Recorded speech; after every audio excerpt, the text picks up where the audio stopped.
Without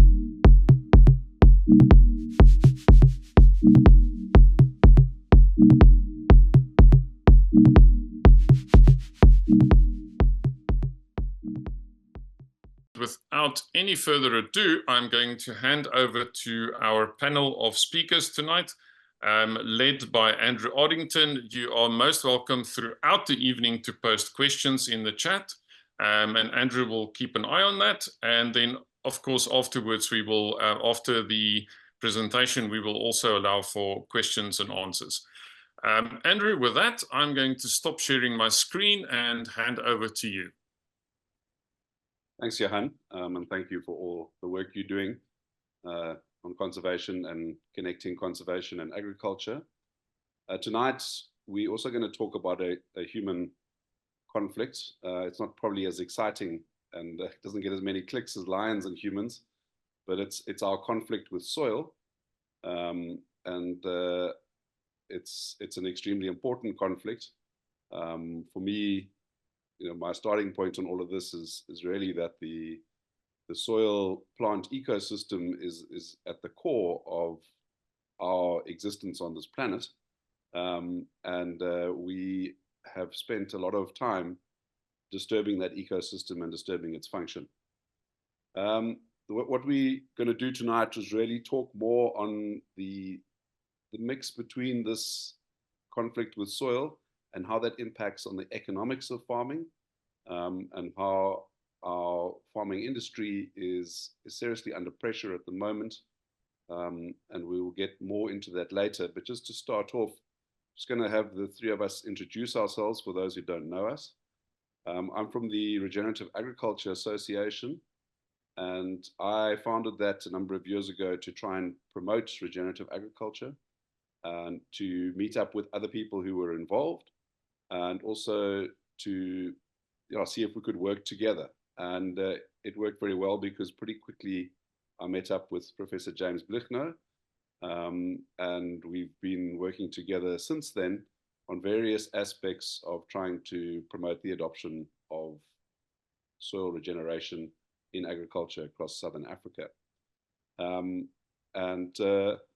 I really got into regenerative agriculture and changed my career and got into it because I had been in agriculture my whole life, and I was always told that you couldn't be an environmentalist and a farmer. It was not possible, that they were in conflict, which was a bit strange for me because I came from a family that believed that you could be both.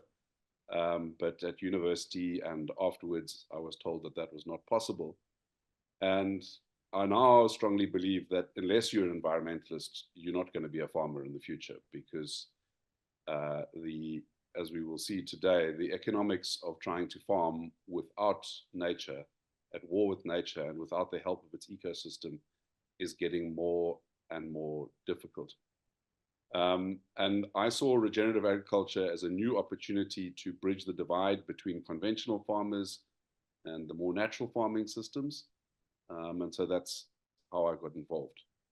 I know Rowan from a previous life, being game rangers, and a common bond there. And then we also now have a common bond in terms of regenerating the soil, the plants, and a love of the four-legged bovine. So yeah, enough on me. After we'll go through age before beauty. So James will go first. Just give a little introduction of yourself, please, James, and then Rowan. Thank you, Andrew. And thank you, Johan Maret, for having this platform and allowing us to share some of the ideas. I've been trained as an economist, worked at the South African Reserve Bank and to start my career there, and then moved to the University of Pretoria. And very early on in my career, I focused on the economics of the environment, environmental economics. And within environmental economics, then the costs and the benefits of restoration. And that has taken me into wonderful places, looking at the costs and the benefits of restoration, mostly within initially mining environments and then later also natural parks and conservation areas. But then around about 2013-14, I was asked to do a bit of work on agriculture and then specifically conservation agriculture. And it became very obvious to me that given the large footprint of agriculture, as Johannes mentioned, that even if you've got even a small change in terms of the environmental footprint, the environmental benefits, and the environmental restoration of agriculture, it can have a massive impact because of the big footprint thereof. Whereas if you want to have a similar effect on something that has got a small estate, then you will have to have a very big impact, a big change to have a similar net effect. So from then onwards, focused very specifically on conservation and regenerative agriculture and see what ways can be done to help to adopt the principles. So involved in a company called Asset Research, where we do research on the economics of conservation and regenerative agriculture and also other aspects of thereof. And the core of it is soil and soil health, and look at various different trials, various different experiments in terms of what will have the biggest and the fastest impact on restoring the soil health. And then from there on to the bottom line, the economics thereof. So started out from mainstream economics, always had a passion for nature, and eventually was able to merge those two, the economics part and the love for nature, in focusing then on doing the research on the economics of restoration, specifically to agriculture. Thanks, Andrew. Ryan? Yeah, good evening, everyone. Andrew's put me on the spot here tonight. I'm a farmer farming in Maltino in the northeastern Cape. Andrew and I go way back. We were game rangers, as he alluded to earlier. I basically, cut long story short, I lost my dad in about 2003 and had to leave the bush and suddenly come back and steer merino sheep in the eye. It wasn't what I planned to do at all. And it was quite a blessing in that I didn't have anybody actually looking over my shoulder telling me what to do or what not to do. So we started off farming conventionally from about 2003 to about 2008. And from about 2010, I started basically researching this, whatever you want to call it, holistic management, regenerative farming. It's got many names, but basically started researching on the internet. As I say, YouTube's an amazing platform. One can go and search just about anything, find just about any information you're looking for. And then had a wonderful mentor, which was actually in our farming district here in Maltino, who had been doing holistic management for about 35 years very successfully. And I lent on him and scratched his brain for a good number of years. And basically in 2016, we took the plunge and took the dive into physically actually starting to change infrastructure on the farm and started cutting the farm up into small little paddocks and bunching herds and getting them moving around the landscape. And it's been an incredible 8-year journey. Things we've seen have been nothing short of a miracle. The improvement's been a lot faster than I thought. One kind of gets this preconceived idea. I think it was basically, we were told by our forefathers that felt that's messed up takes 100 years or over 100 years to repair, maybe 3 generations. And it isn't. If one changes the management and starts understanding how to manage an ecosystem, one can actually do it a lot faster. What we've seen in under a decade has been, as I say, nothing short of pretty much, nothing short of almost biblical. It's been amazing. So we're still farming relatively, well, we're on about 6,500 hectares. I'm farming about 1,000 Angus cows and roughly about 3,500 merino sheep. And so what we're trying to do is basically just try and combine herds wherever we can into as bigger herds as our water can handle. We jacking up and improving our water systems all the time, and so that we can make the herds bigger and bigger. And we're basically cutting our farms up into hundreds of little blocks. And I mentioned the word hundreds because you need like 100 per herd to make this thing work. When you say that to most people, they look heavenward and say, how on earth are you going to do that? But anyway, just give you a brief background on me. That's pretty much where we are and what we're doing. And yeah, thank you, Andrew. Okay, thank you very much, James and Rowan. Yeah, so those of us who've been involved in traveling around South Africa over the last 20 years, 15 years, especially in rural areas and getting into the platteland, we definitely noticed a very big change as we spend more time speaking to farmers, interviewing farmers.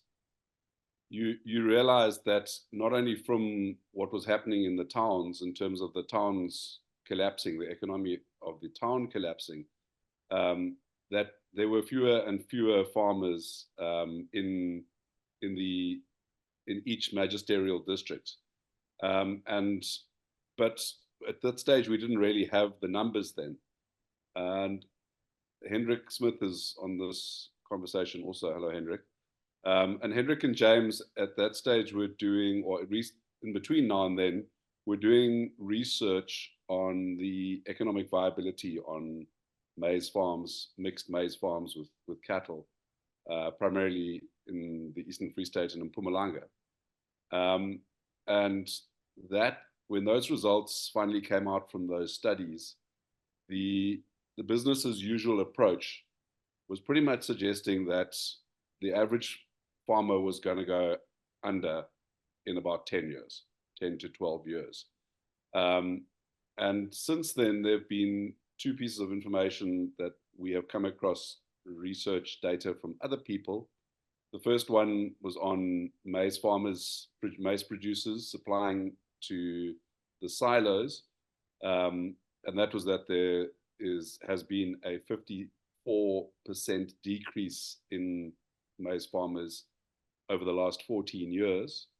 And then the Competition Commission recently did a study on the beef industry, and they conclude that over the last 10 years, there's been a 56% reduction in beef farmers. So to say that there is an economic crisis in our farming, especially for the smaller family farms, is not to over-exaggerate the situation.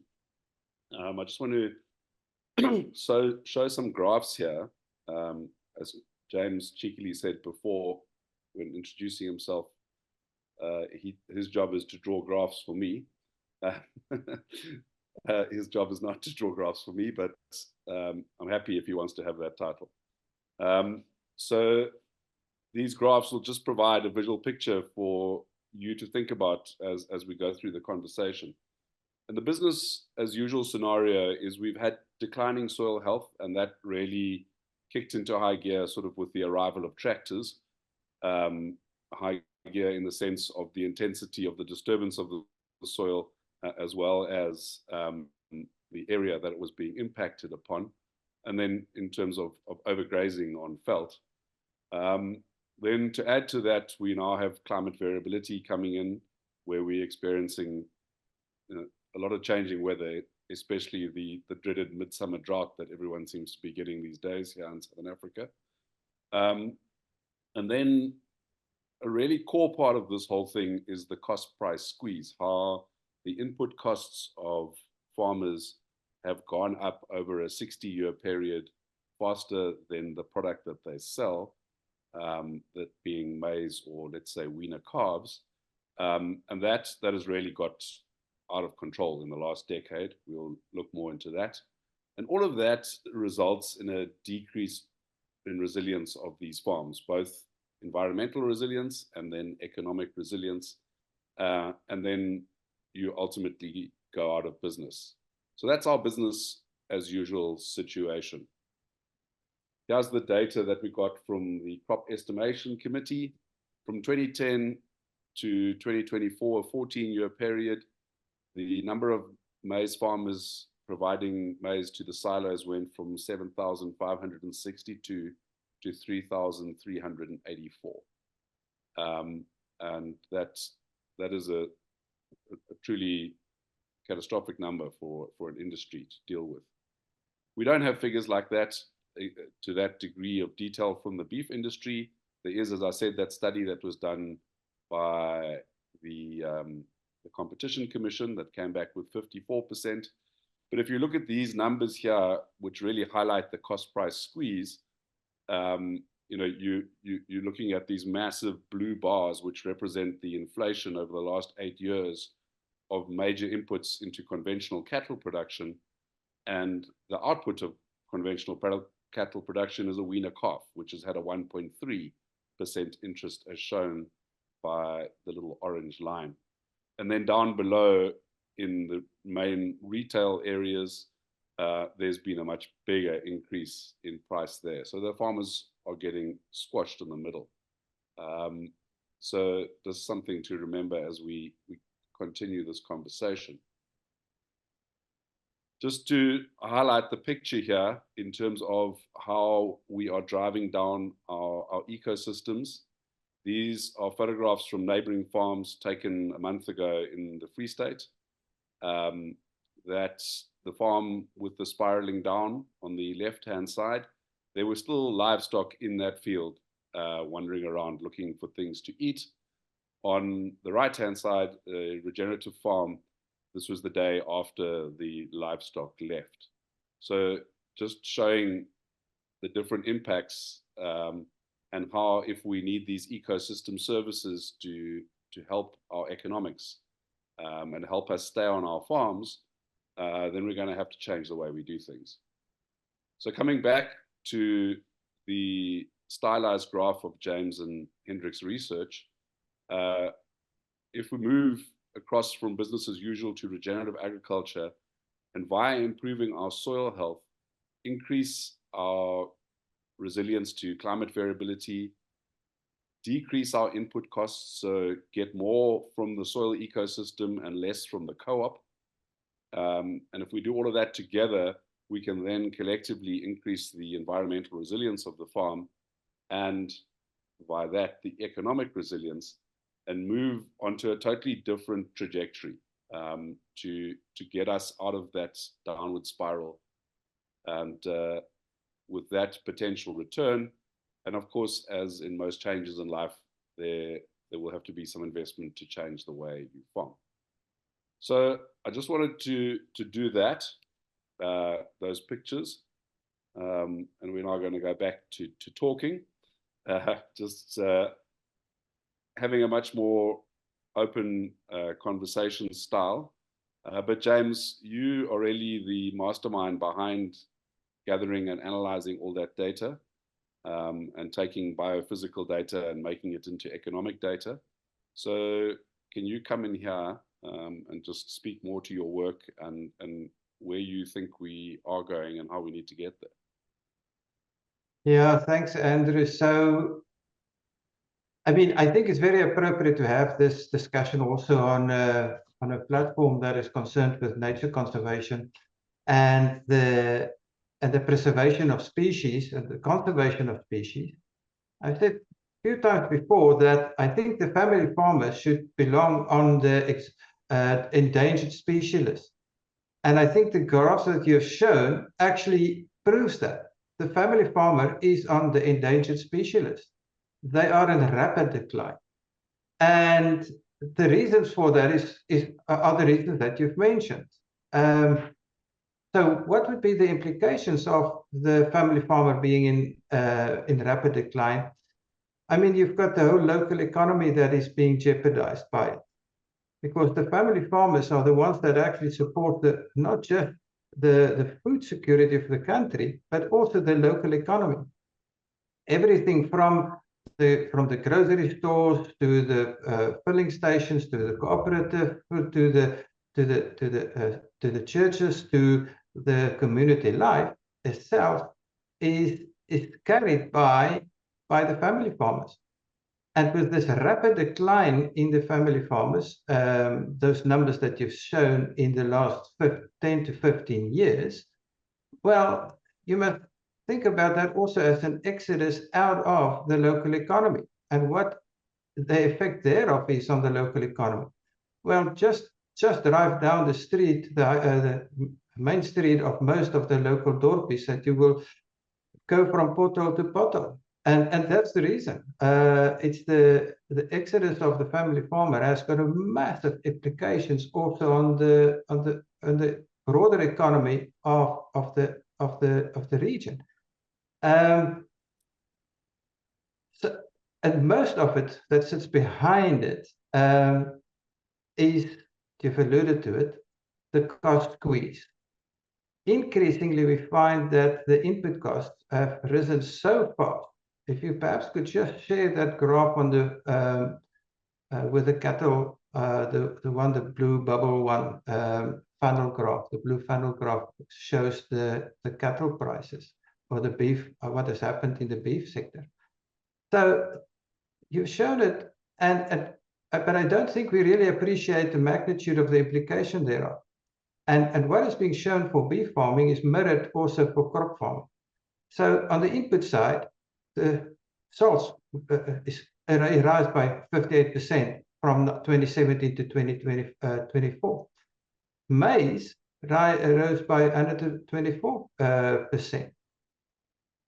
Where must the farmer get that sort of money from if he or she only gets an increase over the same period of 1.3% and 14.5% for the weaner and the O2 wholesale prices? It means that increasingly farmers are reliant on debt, and debt is a killer, as we all know. And increasingly, your farms are being mortgaged in order to be able to pay for the production of food. And if you think about it, if you're utilizing your mortgage bond to buy groceries, every financial advisor will say to you, you're going backwards. You don't use your mortgage to buy groceries. Well, in a sense, that is what is happening with the production accounts of farmers. Being mortgaged the farms in order to buy fertilizer, in order to buy seed.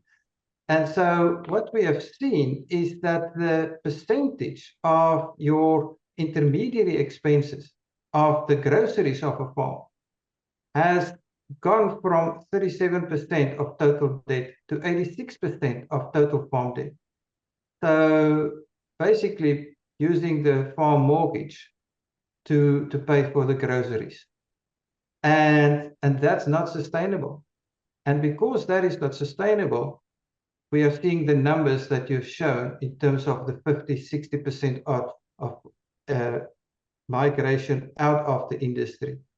That does not imply immediately that there's no maize produced or that there's no protein produced. No, it just means that the farming units are becoming bigger and bigger.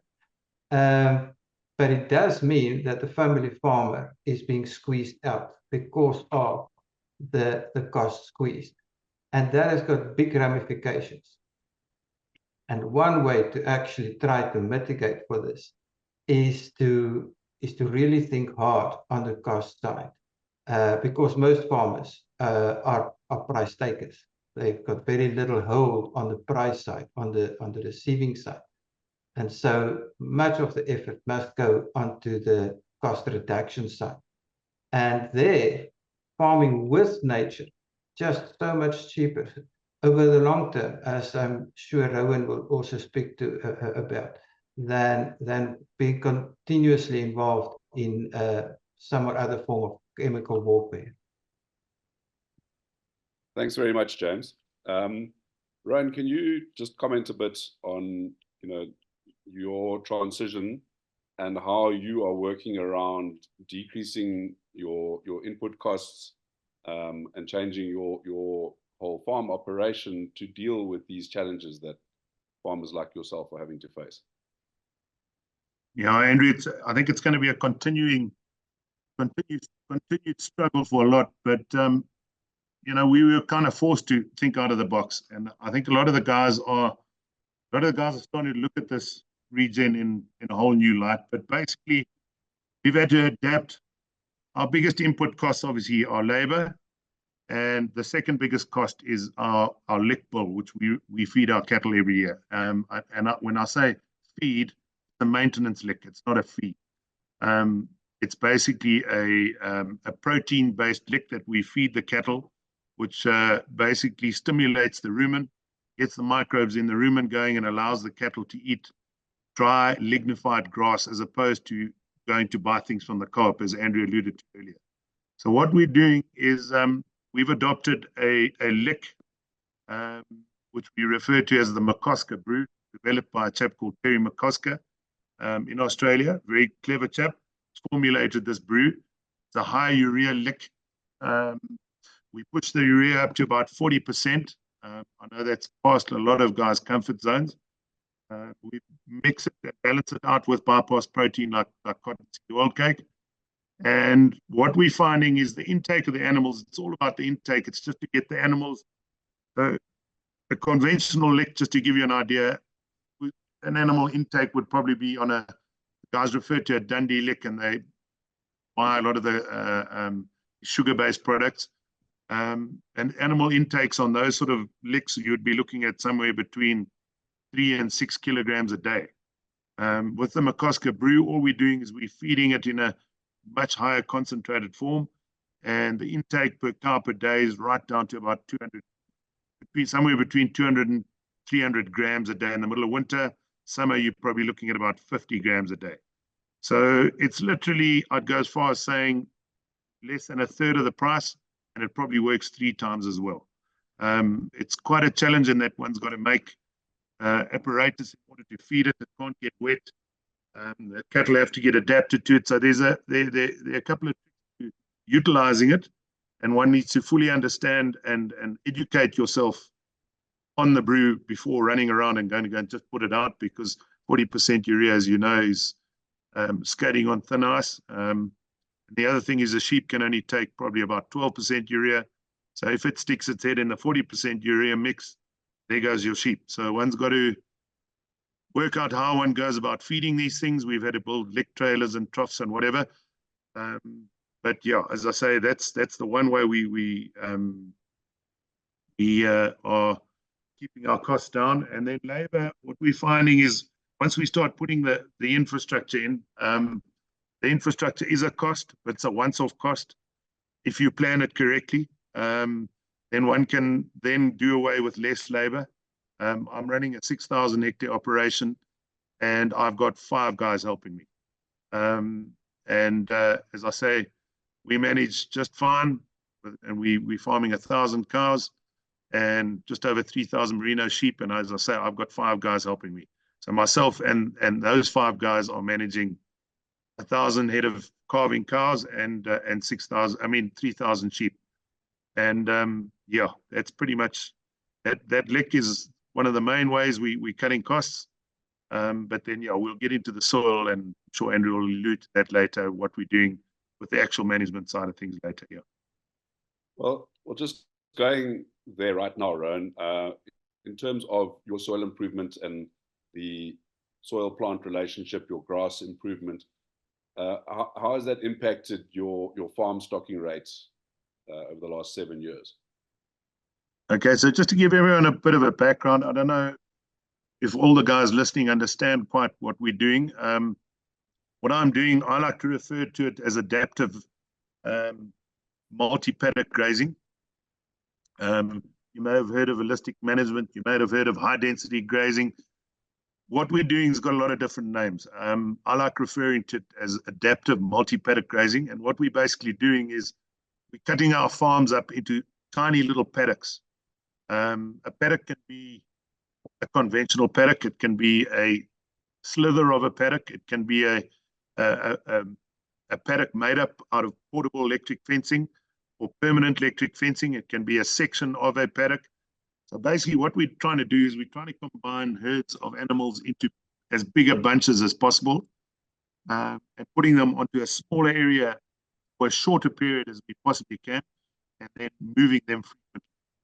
So, and then basically having a lot of paddocks each herd, so that the whole idea is then you utilize the area you're in today fully, and then you move out of that paddock and you don't come back there for 250 to 300 days, if possible. So it's all about factoring in that rest, which is not an easy thing to do. As soon as you start bunching animals, cows drink a lot of water. Cow and a calf pair probably drinks about 70 liters a day. I always say you can actually work on about 100. So if you work out 100 cows on 100 liters a day, that's about 10,000. Is that about 10,000 liters? Am I right? I'm just helping you with my arithmetic here, Andrew.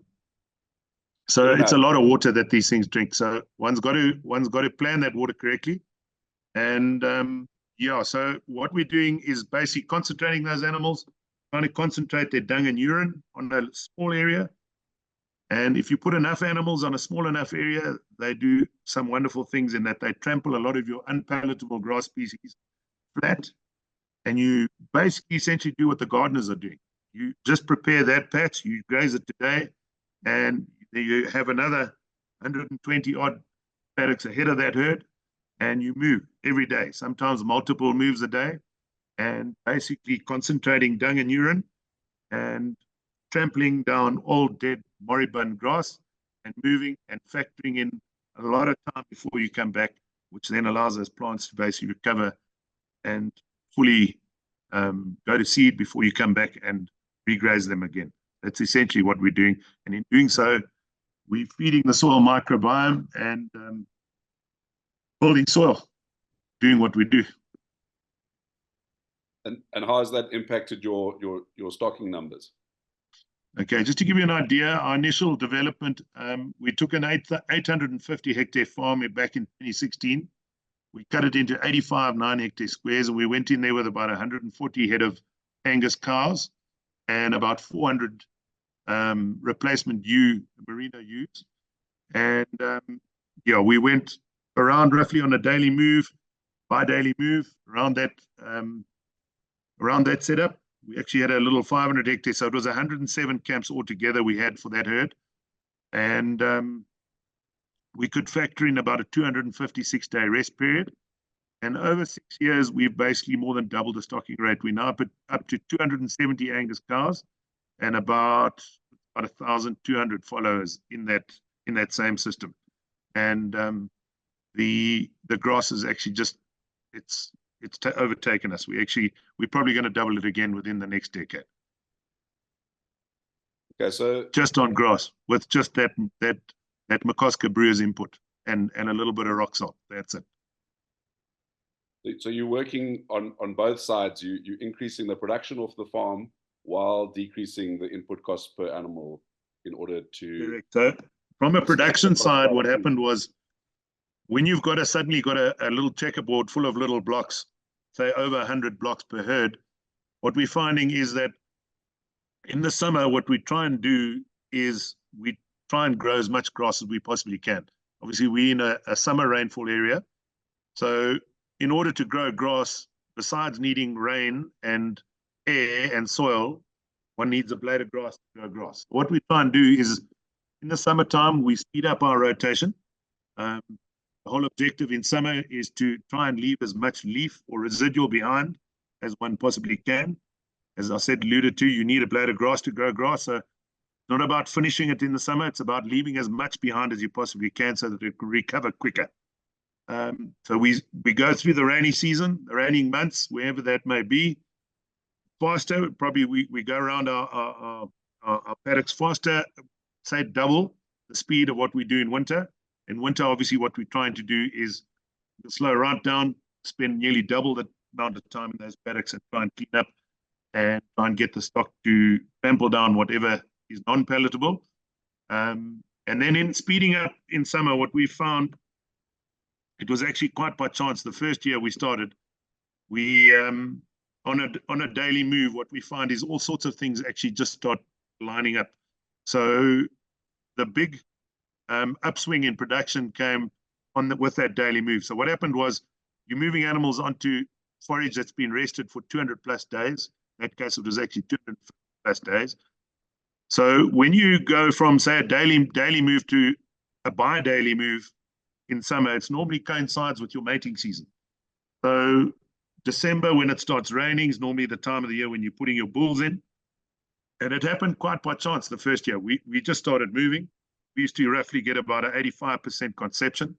That first year, just on a bi-daily move around our system, we went from 85% conception to about a 96% conception, which was nearly 11% increase, which was wonderful.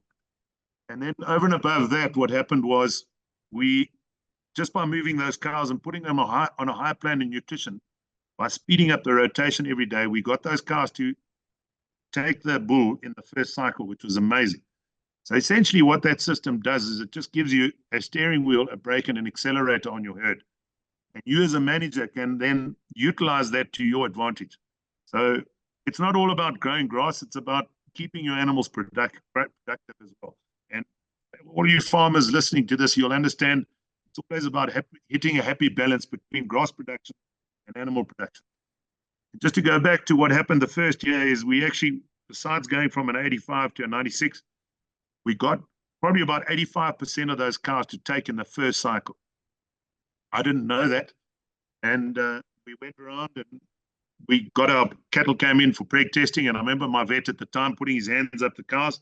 He said to me, geez, right, these things are all on a dime. And I remember it went in one ear and out the other. And I didn't really think too much about it until we started calving that following September. And it was quite incredible. We literally, out of the 140 cows we had there, I think we had about 120 of them calve in the first 2 weeks of September. We had 35 cows calve on one day. It was an absolute mess because I had heifers calving with cows. You step back a minute, and you look at it and you think to yourself, well, that's actually exactly what you want. You want your cows to calve early. You want them to take in the first cycle. I just wasn't ready for it. Now we do that on purpose every year.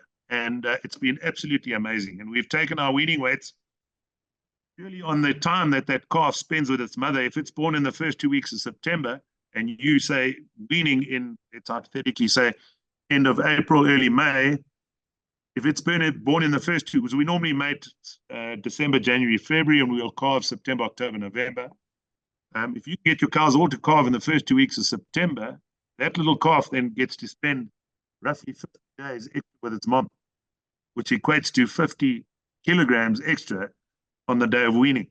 So we've taken our weaning weight, our average weaning weight on that herd from about a 220 to 230 kg weaning to about a 285 kg weaning. Same animals, same herd, same farm, just with a bit of change of management.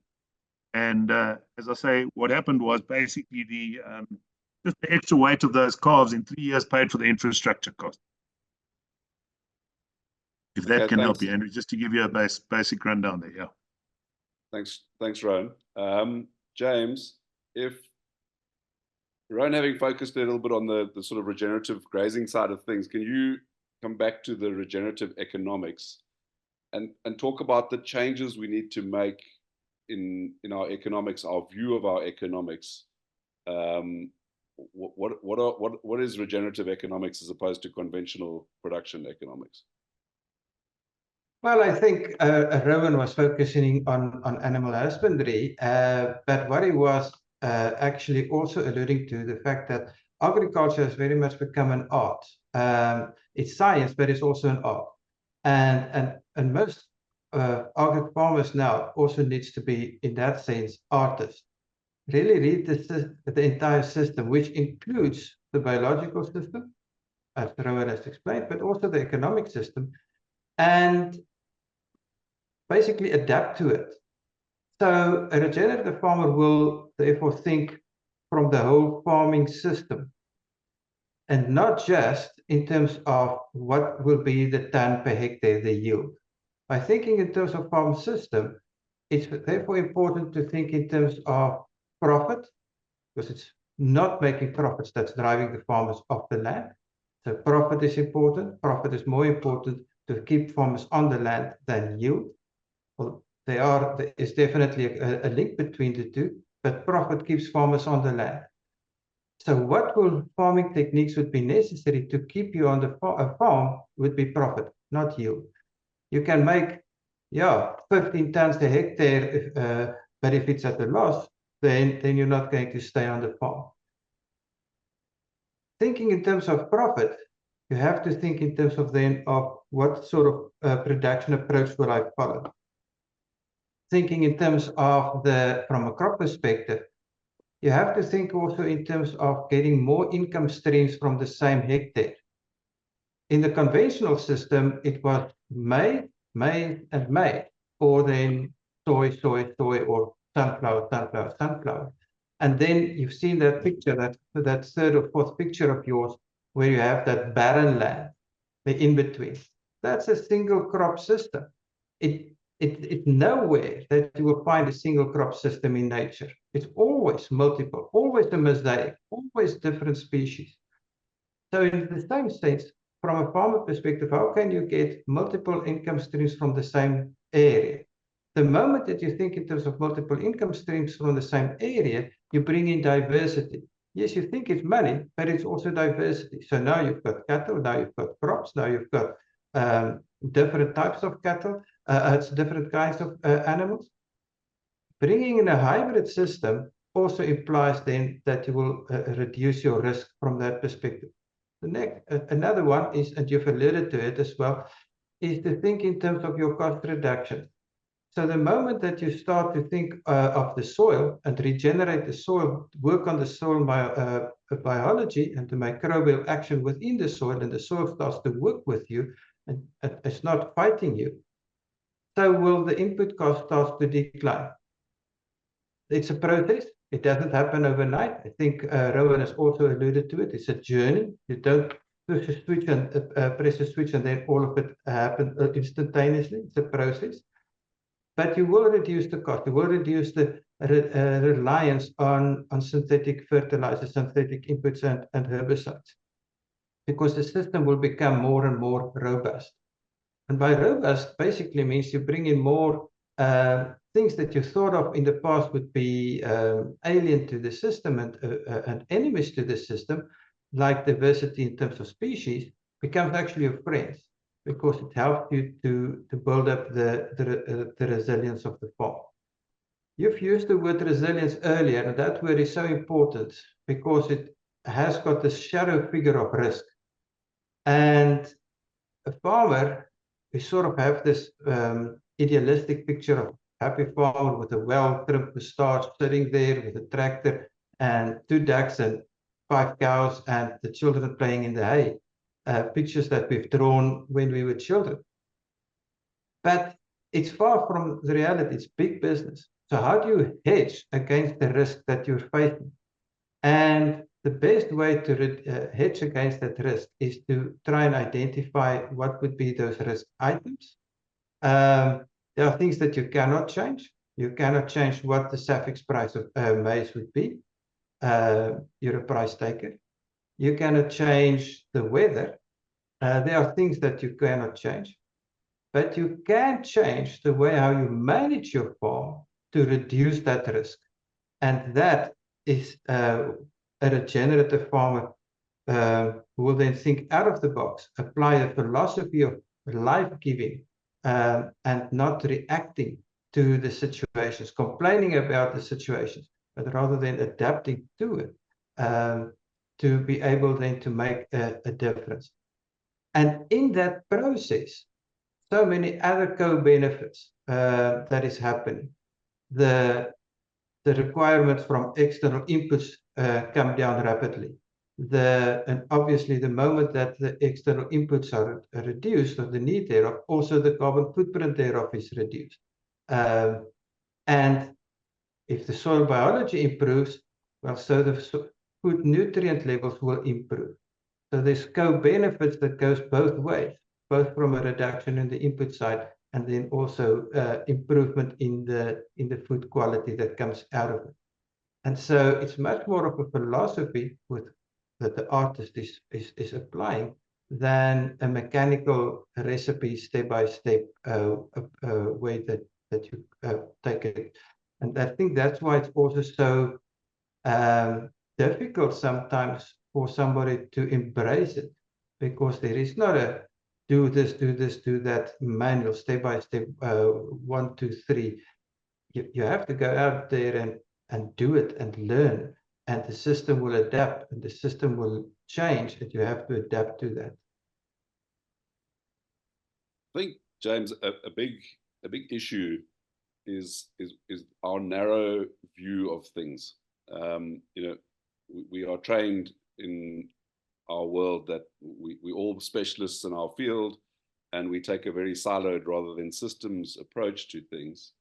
And if we look at land in the simplest form, what the soil plant ecosystem needs to provide to us as human beings to stay living on the planet, just making it really simple, because it can get very complicated very quickly. But that relationship, that land and that relationship needs to give us food, air, and water, or food, oxygen, and water. Let's leave out all the other stuff for now. And the market is only paying for food. There is land stewards do not get paid for air and water. And how do we change that system so that we recognize these things? Because, you know, I often get asked by people, well, what do we need to do to make the farmers change? And my retort now is that farmers are people. They're not like a subspecies or aliens or, you know, something that came out. The same incentives that other people are incentivized by, farmers will be incentivized by. You know, and if you pay Rowan for, you know, for meat, wool, and oxygen and water, then, you know, he's going to produce more oxygen and water. That's just going to be part of the basic thing. So how do we deal with that market imperfection, and where do we go on that? Yeah, I think part of what I've said earlier is that you have multiple income streams on the same land area. And part of that would then also be if you start to think in terms of payments for ecosystem services. Because, I mean, the farmer farms with the land, with the soil, and produce a truckload of ecosystem services. Water regulation, water purification and treatment, carbon sequestration, and then also the avoidance thereof, avoiding the emissions, avoiding the nutrient flows into the rivers and the riparian streams if they do it properly, if they have proper land management systems. And as you've quite rightly said, farmers are humans that react to signal. At the moment, the market is broken. It doesn't consider those things as items that can be paid for. Yes, carbon market has appeared. Yes, there are issues, processes ongoing to compensate farmers for that, among others. But it's still a drop in the ocean if you think in terms of the physical land mass that is under the control, under the stewardship of farmers. What immense impact it can have if the farmers are properly incentivized to change the land use practices, to farm with nature, to use the asset that's in their hands. Rowan has put it so beautifully. He said that you need a blade of grass to grow a blade of grass. I mean, it's phenomenally profound if you really think in terms of the greater context thereof. If you want to sequester carbon, you need a blade of grass. Where are the blade of grass? Well, the blade of grasses are on farms. So how can we actually then help farmers to grow more blades of grass? I think that the evidence are out there, how that can happen, how to grow more blades of grass. It is not monocropping. It's not the picture that you've shown earlier, which I think most of us have grown up with. The one on the left-hand side, obviously, not the one on the right-hand side.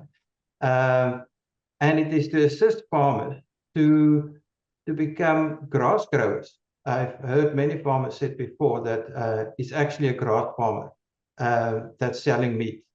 Because it's the grass that supports it.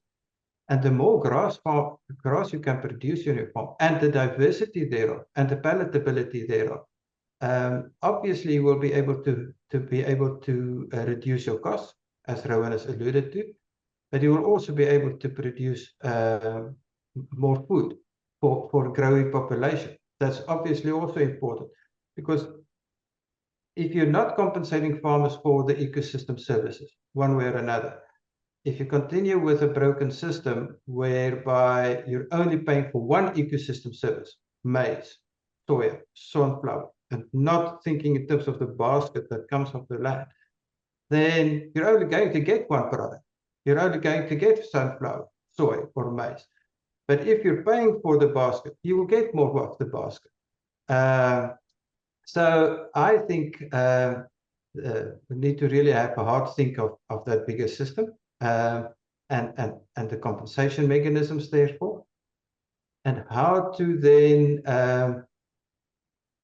think through that value chain, because the people that actually benefit from the farmers' produce are very far removed from the farmers at the moment, and actually try to get that smaller, shorter and shorter, so that farmers and the end producers can actually also get closer to one another, so that you can have a much more direct impact. And the last thing that I would say on this is that we talk a lot of the economics of farmers at the moment, and the price squeeze that they are under, and the numbers of farmers that's declining. We must never forget that what is on the receiving end are actually consumers. And so if farmers are becoming increasingly endangered, so would be the consumers. And because the prices are just going through to the consumers, and then from fewer and fewer producers, and that pushes that cost squeeze that the farmers are on straight back onto the consumers. And that becomes, on the longer term, untenable situation. Yeah, so Rowan, we're all in agreement that we need people to change the way they farm. That there are these other things that we need the land, the soil plant relationship to give us aside from just food. But as you know, your journey was a long journey. You were thinking about it for 6 years before you changed. What are the main barriers that you see to getting farmers to change and to accelerate farmers to changing production methods from conventional high input systems that don't give us good ecosystem services to systems that do the opposite? James, there are two things: money, and if you're talking about a family farming scenario, your father or your grandfather looking over your shoulder telling you can't change. Those are the two main things. Barrier to entry is money. Physically, the guys need bucks to put this infrastructure in. And the other thing is, you've got dad or you've got grandpa looking over your shoulder saying, you're not going to take those fences out that I spent 40 years putting in. And therein is the big barrier to entry. And I'd go as far as saying the second one, probably more so than the money. You'll get a young guy coming back, taking over from his father or his grandfather, father and grandfather in some cases. And that was one of the things I didn't have. We lost my dad in 2003, and I didn't have anybody telling me what I could or couldn't do.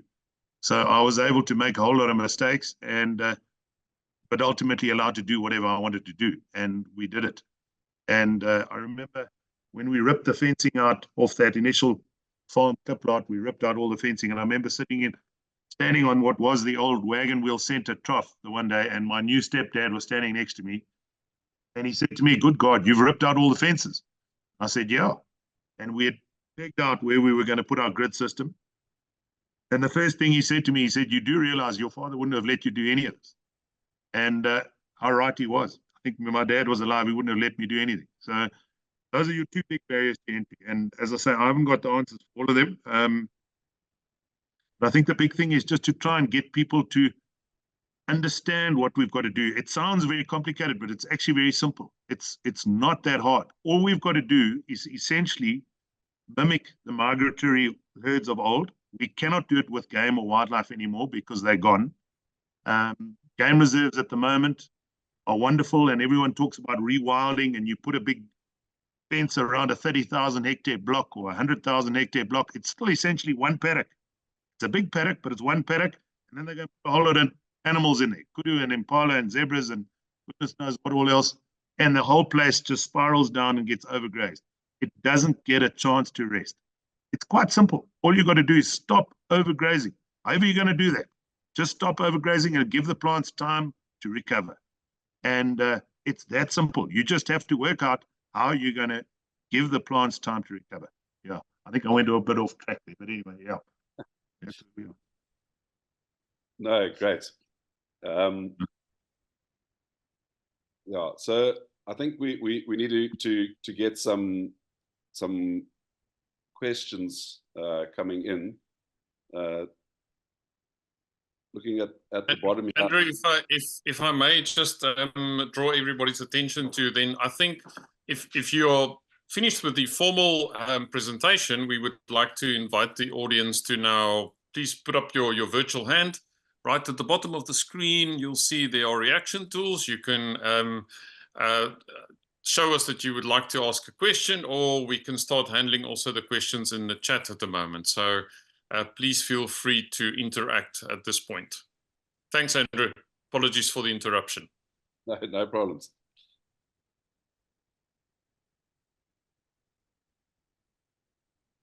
I see that there's a comment here from Craig Galloway about farmers wanting, if they want to get involved in incentives, they're going to have to give us their data. And yeah, I mean, this is a problem. Farmers and data are not the best of friends. Farmers and officers are sometimes not the best of friends.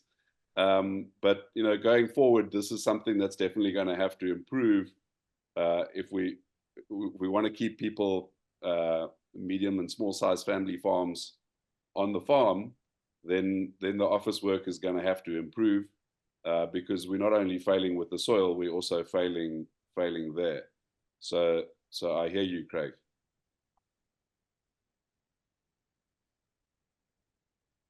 Andrew, if I can quickly turn to one of the questions in the chat. I'm going to go straight for maybe the more difficult one from Sibyl Rittmiller. Will the presenters also address agriculture or only talk about animal husbandry, and which is already killing our climate, biodiversity, health, and needs to be reduced drastically? So I want to zoom in on the bit of the question there on climate, and then obviously relates to carbon. And maybe, I don't know, anybody who haven't seen the Roots So Deep film, I would strongly recommend that you have a look at that. It really speaks to climate change, carbon, and adaptive grazing, or holistic grazing, as Rowan referred to. But maybe the three of you, between you, Andrew, who would like to go for that? I think that we do another whole evening on that sometime in the future, because that's a whole subject that James can talk about for hours, and we can all go there and answer that. Yeah, I mean, I think that animal husbandry is agriculture, as well as cultivation of land. Yes, and we only have one farmer on today who is a livestock farmer. So yeah, I mean, I think there is a whole conversation to have around agriculture and climate, and change in agriculture, and change in the type of agriculture, and the way we stop that abusive relationship that we have with soil. But yeah, that'll take over this whole conversation, which really is supposed to be focused more on the economics, the economic side of the issue. I don't know what you feel about that, Johan. Yeah, no, I just feel this being a conservation conversation as well, I think that question will be lingering in the mind of many people. And the sustainability of farming and doing it sustainably is also linked to then obviously the financial sustainability of farming. And with that, maybe step into the question of Professor Liesel van As from the University of the Free State. How will farming with nature improve farming economies, for example, subsistence farmers? And in brackets, she's not a farmer, but let me tell you, she knows a lot about a lot of things. So don't let that humility misguide you. I mean, I think in terms of subsistence farming, if I could just have a start here, and then I'll hand over to you, James, if you want to get involved also. You know, subsistence farmers are also being led down this industrial model. You know, fertilizer, you know, governments all around the world are getting involved in helping subsistence farmers with fertilizer, helping subsistence farmers with chemicals. They are buying chemicals. And that is you know, it's had a very, very, very bad history where you introduce a debt-based economic system into a type of farming that can't deal with that. It's not designed to deal with that. The economy of that farming is not designed to deal with it. It's a road to a lot of unhappiness. You know, Dr. Hendrik Smith has been working on this for years, and working with communities to teach subsistence farmers about farming using conservation agriculture principles. And earlier this year, I was in the KZN Drakensberg, and the maize on some of those plots, these farmers are running a cropping area as they used to run it, and then a cropping area as they've learned through working with conservation agricultural practitioners. And yeah, there's chalk and cheese. They don't even, you were there with me, Johan. It's like the mealies on the one field and the mealies on the other field, they don't even look like they're the same species of plant. We're just trying to explain to them, Andrew, that I think it's got to do with the animal integration and the nutrients coming out of the animal that are helping grow that maize. Am I correct in saying that? In a crawling type scenario where they plant it into like a corral, it's got a lot of dung and urine, and that's the free fertilizer essentially. Well, right. I mean, it's a whole combination of things. It's, you know, they are just digging little holes rather than plowing up the whole area.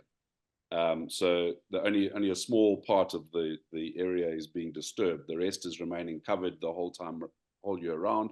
They're growing cover crops in between, you know, the mealies, and so then you're bringing in that diversity there. So that's coming in, and that's very important. And then after harvest, they're bringing in their livestock to graze those cover crops and graze the mealie rests. And that's also important, that you're getting that whole ecosystem going there.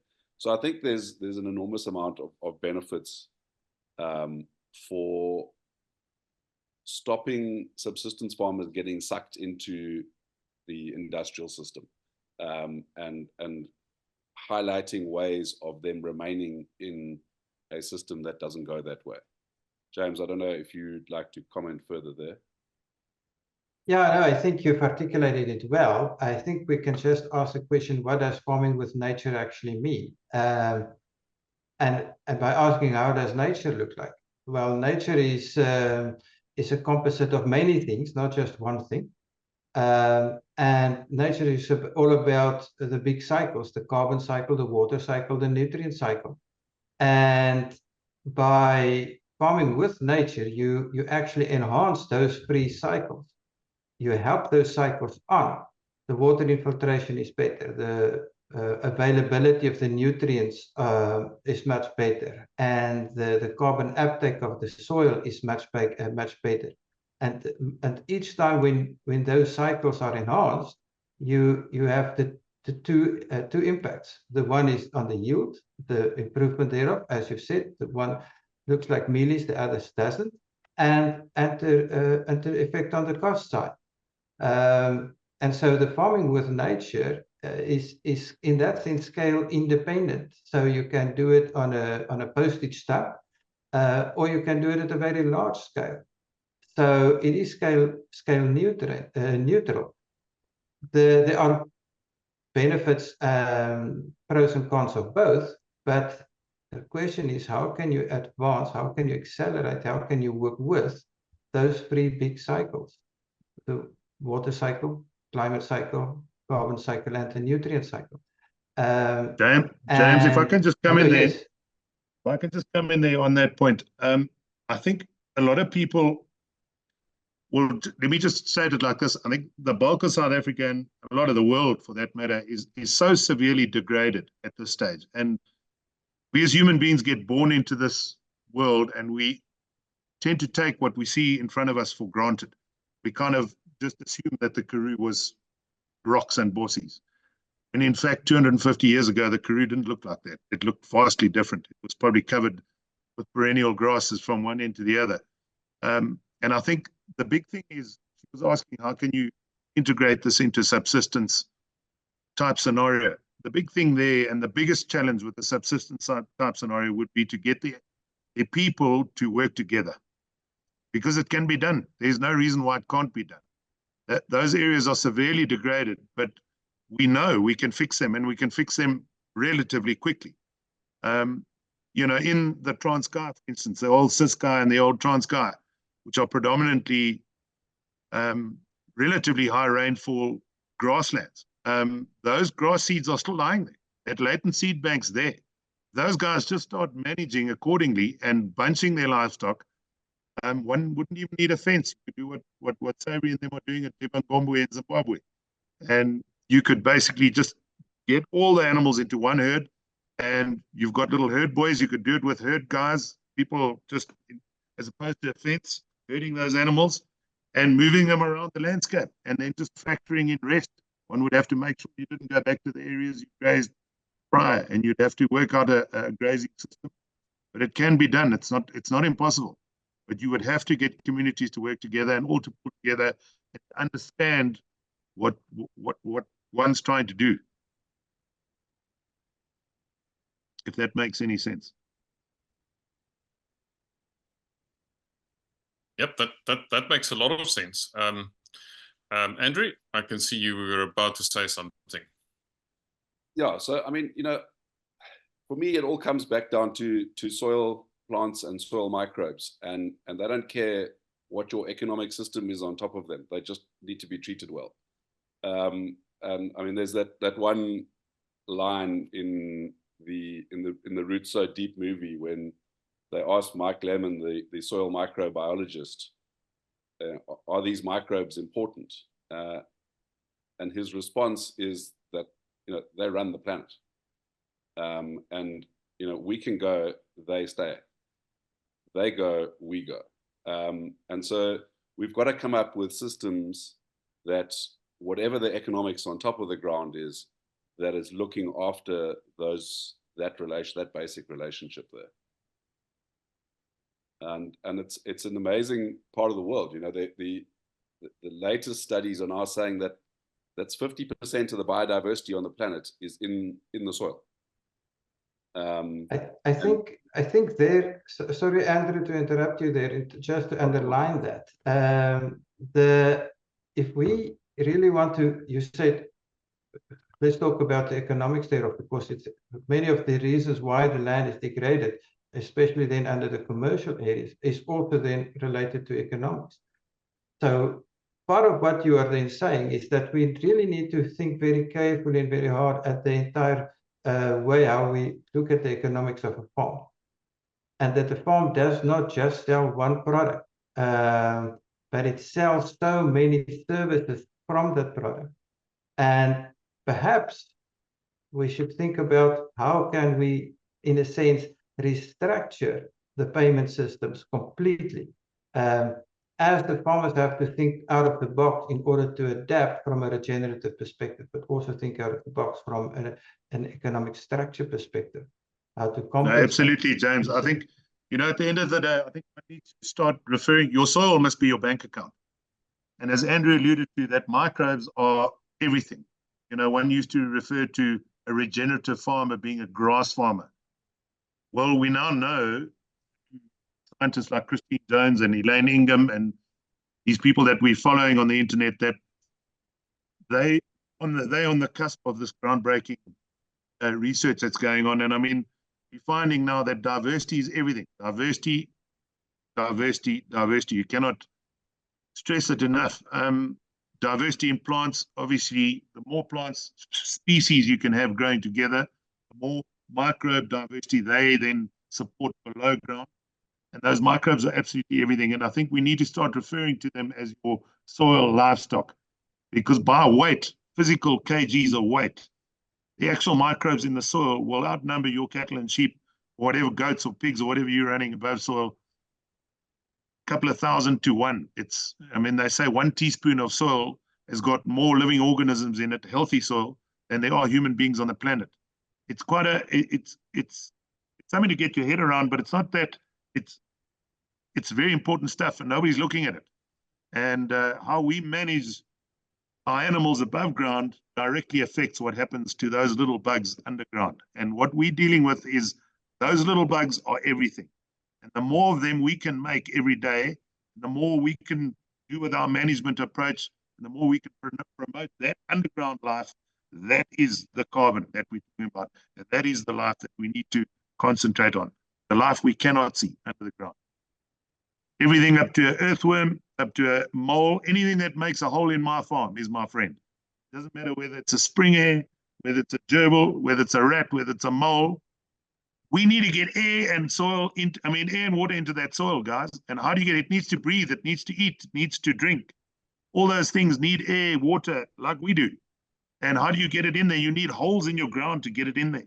So whatever you can do and whatever you can promote life that makes holes in your ground, that's what you need to do.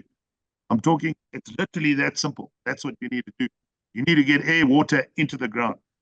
So anything and everything that makes a hole in your ground, perhaps maybe not a warthog, because they mess my fences, but even a warthog makes a big hole. Lots of water can go in.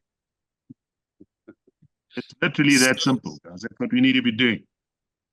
Rowan, there's a question that just came in. You might have partially answered the question now. Apart from rotational grazing, what strategies are you putting in place to address the issue of declining soil health in your farm?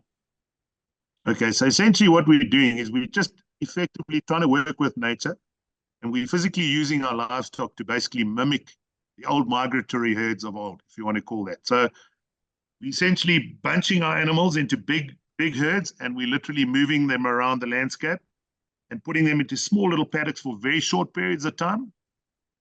There's a big misconception in South Africa, and everybody seems to think that a lot of animals immediately equate to overgrazing. Overgrazing's got nothing to do with the number of animals in a particular area, but it has got everything to do with the time that those animals are allocated to that particular area. So if you leave them there too long, of course they're going to overgraze. So then what do you have to do? You have to keep them moving. So it's all about this rapid, massive impact on a particular area, and then moving and doing the next area tomorrow. So, and then factoring in maximum rest, like up to a year's worth of rest before you come back to that initial paddock where you started. And in that time, you've now had enough rain, you've deposited all your nutrients out of the back end of those animals, and you've basically trampled all the non-palatable grasses flat. You then thereby laid litter down, essentially like a gardener would do, and then you move on. And the animals keep moving around the landscape, and essentially you only come back after roughly 300 days, 250 to 300 days. And by the time you get back there, everything's fully recovered, and you just keep doing the same. And it's literally that simple. It's not that hard, but you need to have a lot of paddocks, and a lot of planning's got to go in, and you need to supply water to those paddocks in order to do that. That's essentially all we're doing. Yeah. Just to come into that, I mean, I don't know if the question is intended to go there, but from a cropping system, the principles that you follow to improve the soil health are basically the 5 soil health principles that have been developed by farmers and scientists over the last 70 years. People concerned about this, and so those are the principles of minimum disturbance, and that's disturbance with a plow or chemicals or overgrazing or using monocultures. All of those are disturbances. Then you want to keep the soil covered, so you want to have litter on the ground. So those pictures that I showed earlier of the old maize field, where all the ground cover has been removed, and that soil now has to face the elements by itself. Then the third one is a crop rotation. So you don't want to do a monoculture. You want to have diversity of plants, which brings in diversity of soil microbiology. Then you want to have a living plant in the ground for as long as possible. Now that's easy if you are farming perennial grasses, but when you're farming row crops, it's a little bit harder.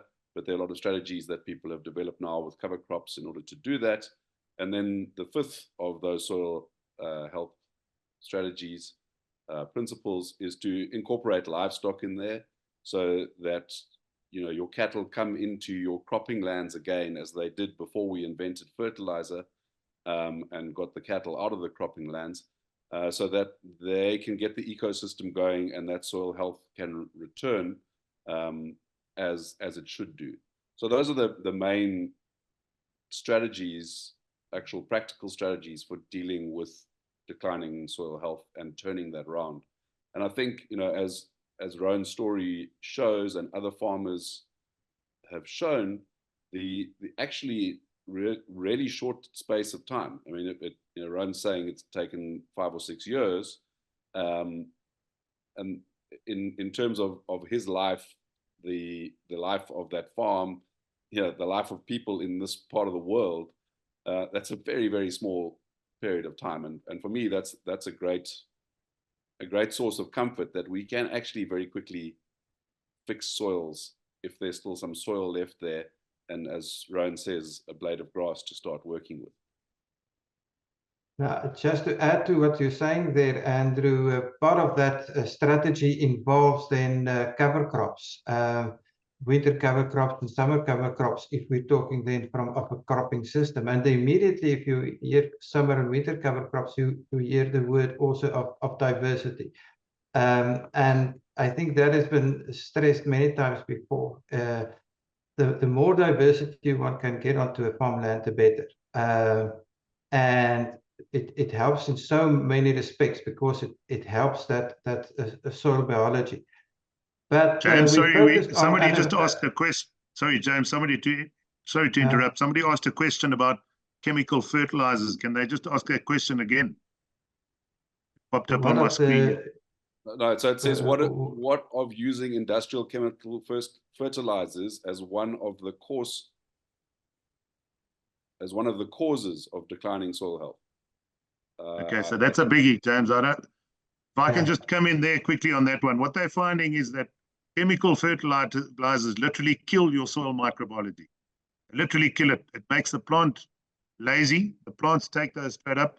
What they're finding now in the research now is that they're finding, if you get the biology right, the biology will take care of the chemistry. You don't have to put chemical fertilizers on. It's quite a contentious topic, Andrew. I don't know if you want to weigh in there, but the big takeaway is that if you can get the biology and the diversity, so in other words, the number of species up, so you want like north of 25, 30 different species growing in there, that's a lot of biology, which then will promote a lot of biology on the roots. Each of those plants will have specific microbes that live on their roots, and therefore you've got diversity in microbiology under the ground. The microbiology then takes care of that chemistry.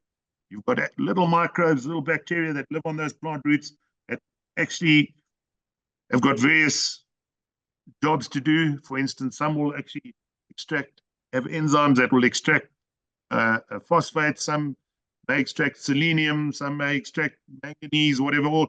They've all got but if you've only got one plant, it might only have one little strain of bacteria on its root. If you've got a lot of plants all together, your chances of extracting a lot more of those minerals are better. And chemical fertilizers are not the answers, and they're totally unsustainable. If you want to come in there, Andrew. Yeah, look, there is a big transition that is required. We are, currently, as global farming, very dependent on chemical fertilizers, and there are farmers who've made remarkable strides in moving away from that, and we need to carry on doing that. We don't want to be getting involved in these cold turkey operations like happened in Sri Lanka recently, which is a total disaster. But that's politics and knee-jerk reactions rather than sensible science and economics and farming. Yeah, so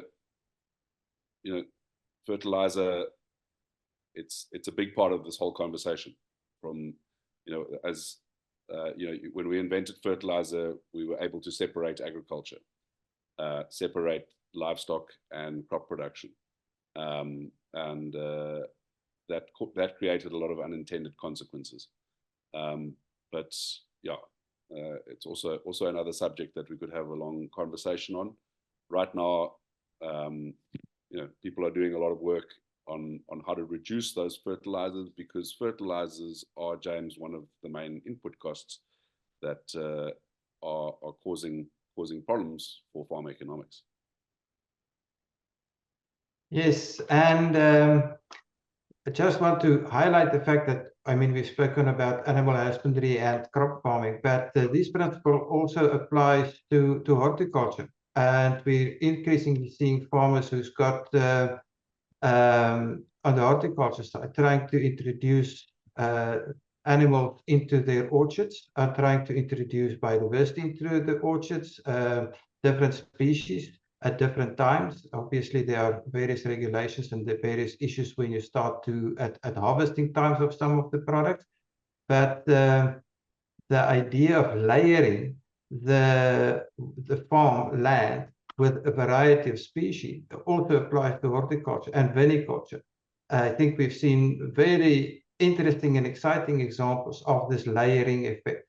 And the moment that you do the layering, you introduce diversity and kickstart the soil biology. And the moment that you kickstart the soil biology, the less the need for the external inputs. But it also applies to horticulture and viniculture. It's not just on the, let's say, the large grain production branch. The principles apply, and it applies also to a vegetable patch on one's in the backyard of a home garden. The same principles apply. You try to kickstart those processes in order for the nature to actually work with you.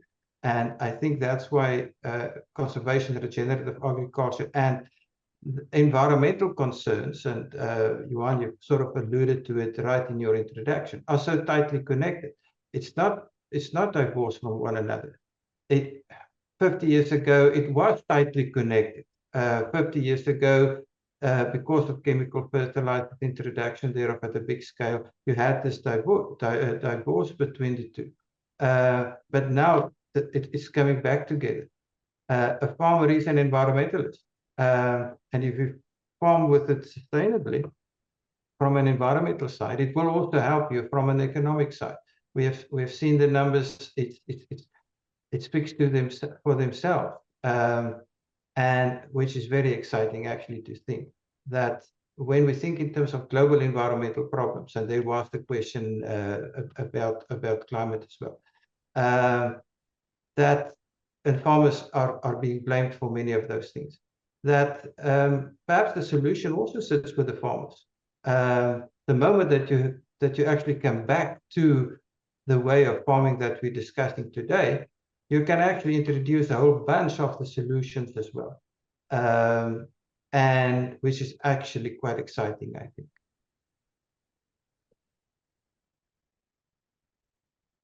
Andrew, I don't see any further questions at this point, so the room is still open. So if anybody would like to ask a question or bring in a comment, you are most welcome. Otherwise, we've had the three gentlemen for an hour and a half already. Then we are going to say goodnight to them. They are farmers. They will be up very early in the morning. I just want to reiterate the comment by Grayson, who said people are very rational and they will respond to incentives, mostly tangible economic benefits. If we cannot address those effectively, it will be very challenging to achieve conservation goals. And I think it's what James just said, is that these things are really linked. All of us are, none of us will do our work without the necessary financial incentive, because we need to live. We need to live in this economic system. So we cannot expect farmers to do that on behalf of us and then still produce the environmental benefits. So we have to look at ways of farming that's beneficial to them, and to nature and to us ultimately. Just then, as a question from Kagiso Rapello, conservation student at Tshwane University of Technology. How do you implement fire as a management tool in the farming industry to improve the diversity of grasses and the ecosystem at large as part of integrating conservation and farming? Andrew, that one especially for you. No, I'm giving that to James. Thank you for the hospital pass, Andrew. No, we were all smiling when I saw that question because Kagiso Andrew is passionate about that topic. Fire is a no-no. The question is why has fire been introduced into the systems? It's basically to get rid of the moribund grass, as Rowan has alluded to earlier, and to make room for the regrowth of the species at early spring. The question is, why do you burn it if you can graze it? And if you graze it, you have all the nutrients through the manure, the urine, the enzymes in the saliva, everything that works with you. We've done quite a bit of numbers on what's the value of the nutrients in the manure, the nitrogen, as well as the carbon content of the manure and the urine. If you have to replace that urine, the nutrients that's in the urine and the manure, it's going to cost you your farm. It's very expensive. So why burn that off if you can graze it and have all the nutrients and the carbon deposited on your soil to help kickstart the regrowth? And also, if you burn it, you're turning that land to a monoculture species, and to help soil erosion. You're going to get soil erosion and a monoculture grass species. Whereas if you graze it properly, but you do it by managing your moribund grasses, as has been alluded to, then you can actually help speciation, you can help diversification, and you've got all the nutrients and the urine and the enzymes working with you. So yes, it is a big question. It has been used frequently. It is a big debate out there, but in well-managed systems, it's probably not going to be required or necessary. Just numbers that I've done this morning, actually. Sorry, just quickly, Ronan. Numbers that I've done this morning on a farm, actually a farm in Australia, if it is going to be grazed versus being burnt. The difference in the carbon emissions from that farm is a 1-to-4 ratio, 4 times more emissions if it's being burnt vis-a-vis if it is being grazed. It is phenomenal, the differences. So, Rowan, back to you. So what we're doing is, as James alluded to, rather than burning it with fire, we're burning it with cattle. We light a fire in that cow's stomach and we literally let them eat whatever they're going to eat with their mouth. And we're putting those cattle into small enough paddocks that what they don't eat with their mouth, they'll trample flat with their feet and they'll eat it with their feet. And that is your carbon. You don't want that carbon to leave your farm. If you can keep it on your farm, that's number one. So you want to rather trample it flat and utilize it as a blanket for your soil. And if you burn it, there it goes, smoke into the air, into the atmosphere where we don't want it. We'd rather have that carbon on farm and being worked and recycled back into the soil. And that's essentially what we're doing. So not to say fire isn't part of a grassland system. You would have periodically got fires hundreds of years ago. Primarily would have been from lightning, would have been in the early rainy seasons, and it would never have been as frequent as we humans just willy-nilly go lighting up the whole countryside like we do today. So fire, very much, it is a part of the system, but if you burn too frequently, you end up basically all your non-pelletables are fire-stimulated species, and you'll end up with what you don't want on your farm. Rather, trample it flat with cattle and keep going, and your farm will thank you for it after that, if that makes any sense. There's a question there about fire and bush encroachment.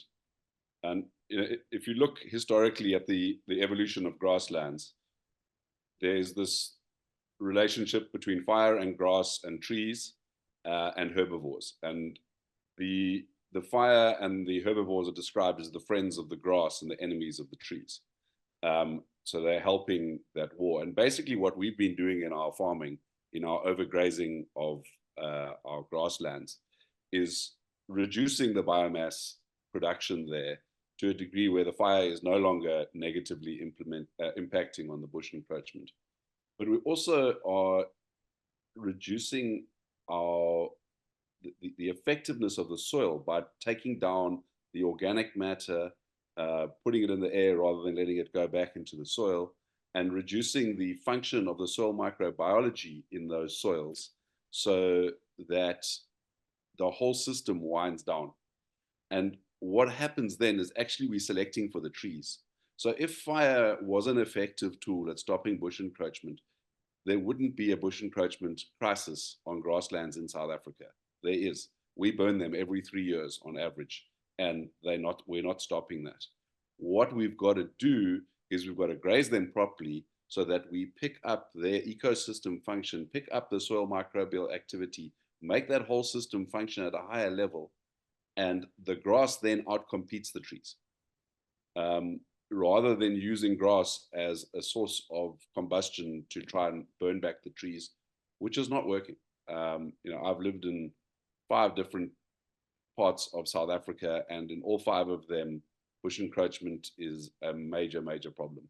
And in grasslands in South Africa, we have in the Highveld grasslands, we have bankrootbos or slangbos, or the different names that it has, and you're not going to get that away with burning. It burns, and it burns very aggressively. It's got lots of oils in it.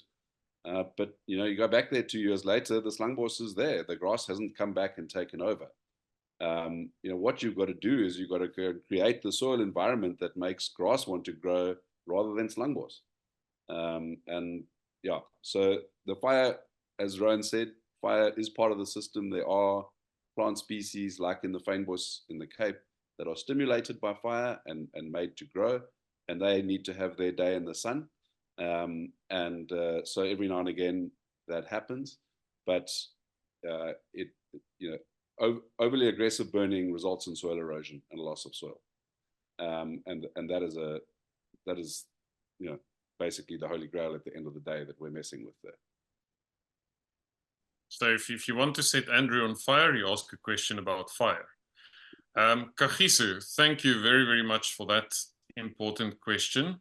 It also beautifully illustrated, it was just one little aspect about land management, but it illustrated about how you think about land management, and the way that James pointed out that you'd rather keep your resources on the farm rather than burning them away. So with Kagiso asking that question, sorry, Andrew. There are places in the United States where the communities near sugarcane fields and grasslands that are being burnt regularly are suing the farmers for the negative impact on the human beings. So in those towns, okay, the smoke and the particulate matter in the sky, etc. So if you think about it, if you're putting that much particulate matter in the sky that's negatively affecting people's health, that was going to go into your farm.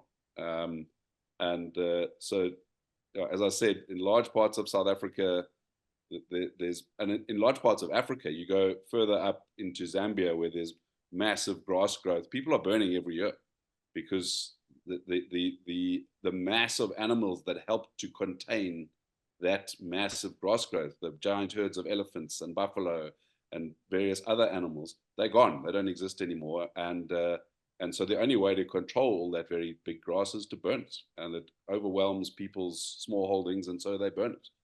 And we burn something like, 2 billion hectares of Africa every year.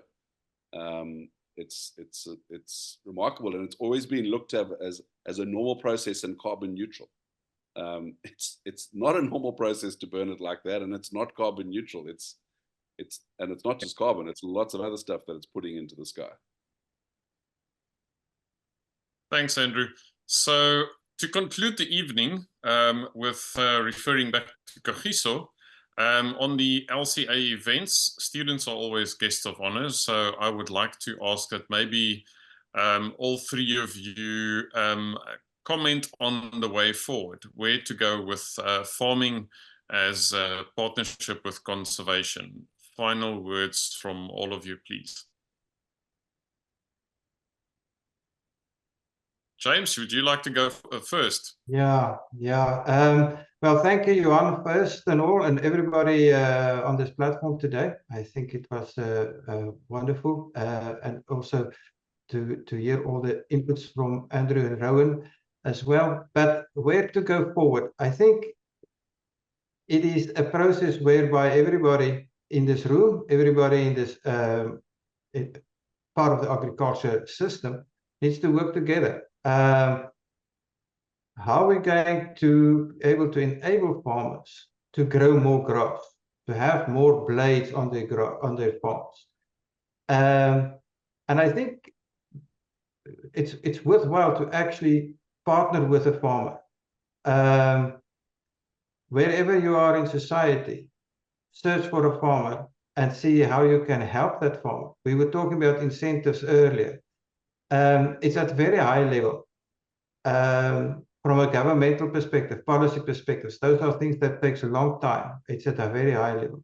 But at a very local level, how can you and I at a local level work with farmers, provide incentives in the sense of buying their produce, asking them questions, try to understand the ecosystem within which they operate, support them in what they do.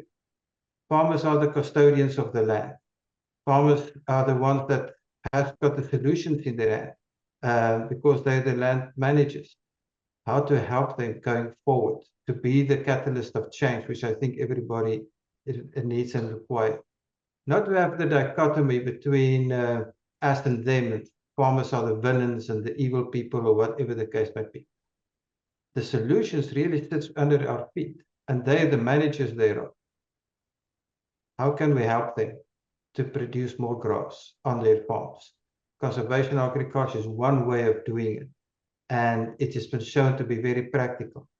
So I would say how to take it forward is, well, adopt a farmer and work with the farmers going forward. Thanks, James. Rowan, you are a farmer? Yeah, I think the big thing is just education. I think a lot of people on this planet are so far removed from nature that it's actually quite scary. People growing up in cities like New York, Manhattan, England, London, Paris, you name it. I mean, there's so many people on this planet that live in a, what can I say, enclosed concrete jungle, and they are so far removed from our natural world, and they don't even think about it. And this is such important stuff. I mean, our entire existence depends on how these land bases are managed. And I just think, you know, we need to work on education somehow. I alluded earlier to, there's so much information out on the internet, and just go and start Googling things like polyphase farms. There's another lovely website called Understanding Ag, a guy called Alan Williams and Gabe Brown. These guys, you go and Google these guys. I mean, there's information out there at our fingertips that, you know, even the ordinary man in the street, even if you're not a farmer, just go and educate yourself on how an ecosystem works and how important diversity is on that ecosystem. I mean, we are losing species by the day on this planet purely by our management, incorrect management principles and whatever. But I think education is the biggest thing. And how to educate farmers that are farming conventionally to do what I'm doing, and to change to do what I'm doing for the better. So I think education would be a big one, right? I don't know how we go about getting it out there, but it's a big one. The guys have got to want to change, I know, but educating not only farmers, also the public on what we're doing and why we're doing it and how we're doing it.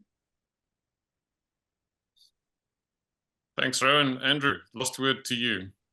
Yeah, there's not much left there after those two have spoken. But yeah, I just think, kind of reiterating what James was saying, that we need a change of mindset. We need to change from the world's 6 million farmers, 600 million farmers are not the enemy. They're potential land stewards. They are potential land stewards that we can partner with to improve their stewardship of the land, for that ecosystem to function, to give us the food, the oxygen, and the water, just to use the abbreviated version, that we need to get. And if you look at it, James came up with this thing that, you know, globally, agriculture is 3% of the GDP, primary agriculture. The 97% need to change the way they think, to invest in, both literally and figuratively, in the 3%, so that the 3% can give us the food, the oxygen, and the water. Yeah, and that's really how we've got to change it. It's everybody's responsibility. Thank you to all three of you, and thank you to everybody that attended tonight and asked very good questions, and that opened up the conversation. And we will definitely continue this conversation about conservation at a future date. Thank you so much for sharing with us, and we will see you again on the 12th of September, when we will be talking to game rangers. Thank you so much, Andrew, Rowan, and James. We really appreciate your time.